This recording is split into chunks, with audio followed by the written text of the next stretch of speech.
जब भी नमक खाते हैं या फिर तीखा खाते हैं तो आपको भी मुंह में जलन होता है, जीभ में जलन होता है। अगर ये होता है तो ये वीडियो आप देख सकते हैं, क्योंकि इसका जो रीजन है मैं इसी वीडियो में बताऊंगी कि ये क्यों होता है। अगर मेरा वीडियो आपको अच्छा लगता है तो please subscribe to my channel, share, like and press bell icon for further information. और जो मेरे वीडियोस हैं अपने फैमिली फ्रेंड्स में भी शेयर करें।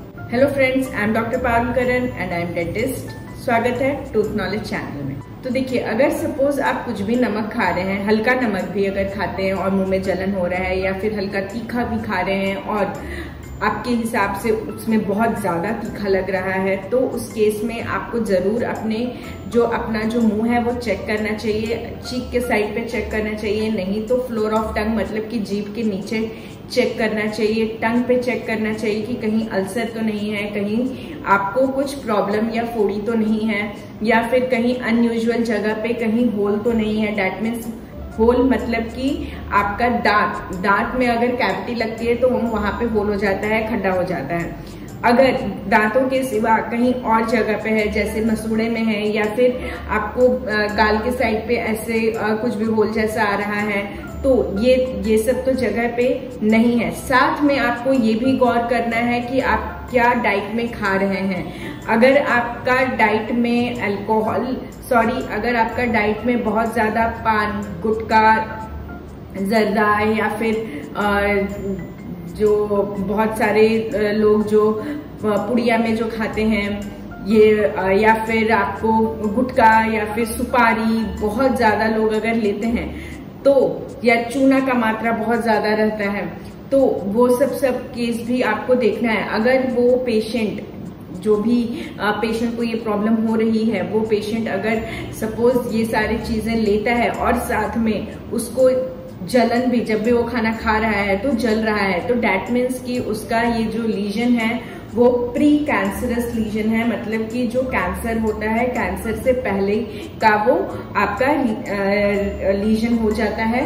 तो इसमें आपको बहुत ज्यादा सावधानी बरतना पड़ता है। आपको फर्स्ट ऑफ ऑल तो जो भी आपके हैबिट्स है, जर्दा, सुपारी, चूना, या फिर जो भी आप खाते हैं वो आपको गुटखा वगैरह एकदम से बंद करना है।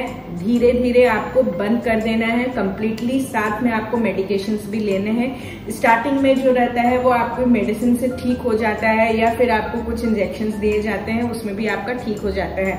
पर अगर सपोज आपने उस टाइम पे इस चीज को इग्नोर कर दिया तो ये जो लीजन्स है वो काफी बड़ा होने लगता है, स्टार्ट हो जाता है, और साथ में वहां पे वाइट पैच भी आपको दिखना स्टार्ट हो जाता है। तो अगर आपका ये लीजन बढ़ते जा रहा है तो आपको डेफिनेटली इसके लिए आपको डेंटिस्ट को विजिट करना चाहिए।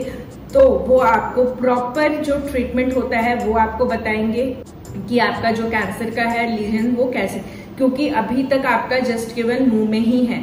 अगर आपका वो स्प्रेड होता है ऊपर की तरफ, या फिर आपका गले के नीचे की तरफ अगर आपका स्प्रेड होता है, तो उस केस में फिर वो बहुत ज्यादा डेंजरस हो जाता है। इसलिए आप पहले, अगर आपका प्री कैंसरस लीजन है, तभी आपको ये सावधानी बरतनी पड़ती है, आप तभी ट्रीटमेंट स्टार्ट कर सकते हैं। पर अगर सपोज आपका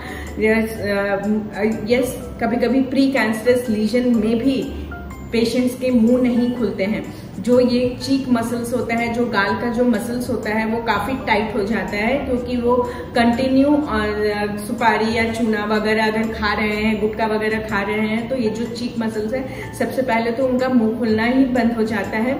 फिर जब वो मुंह खुलना बंद होता है, फिर साथ में वो सब लीजन्स भी आना स्टार्ट हो जाते हैं, जैसे अल्सर्स हो जाते हैं, या फिर वाइट पैच जैसा स्टार्ट हो जाता है। वो हमेशा आपको पेनफुल नहीं रहता है, किसी किसी केस में पेनफुल रहता है, बट किसी किसी केस में वो पेनफुल नहीं रहता है, इसलिए पेशेंट को मालूम भी नहीं पड़ता है। बट अगर आपको डिस्कम्फर्ट हो रहा है, मुंह खोलने में डिस्कम्फर्ट हो रहा है, या फिर आपको जब आप खाना खा रहे हैं तो आपको तीखा लग रहा है बहुत ज्यादा, तो ये सब साइन एंड सिम्टम्स है, आप इससे पता कर सकते हैं। और साथ में अगर आप ये सारी जो चीजें हैं वो भी खा रहे हैं, तो आपको ये समझना चाहिए कि ये आपका प्री कैंसरस लीजन है, कैंसर से पहले का लीजन है। तो आपको इमीडिएटली उसी वक्त पे ट्रीटमेंट लेना चाहिए। आपको इस वक्त इग्नोर नहीं करना चाहिए, क्योंकि ये स्टेज 1 है। स्टेज 1 में आपका जो ट्रीटमेंट है वो इजिली और आसान तरीके से हो जाता है। है, बट अगर ये फैलने लगता है, स्टेज 3 तक चला जाता है, तो ये जो लीजन है वो काफी डेंजरस हो जाता है। इसलिए आपको ये जो लीजन्स हैं, आप अपने खान पान में और लीजन्स के ऊपर भी आप थोड़ा ध्यान रखिए। अगर मेरा वीडियो आपको अच्छा लगा तो सब्सक्राइब कर दीजिए और अपने फैमिली फ्रेंड्स में भी शेयर करिए। और अगर मुझे कंसल्ट करना है तो आप कंसल्ट कर सकते हैं, मेरे डिस्क्रिप्शन बॉक्स में नंबर दिया हुआ है, वहां से जाके आप कंसल्ट कर सकते हैं। And consultation is not free में नहीं है, आपको उसमें चार्जेस लगेंगे। Thank you for listening. Have a good day, take care and bye.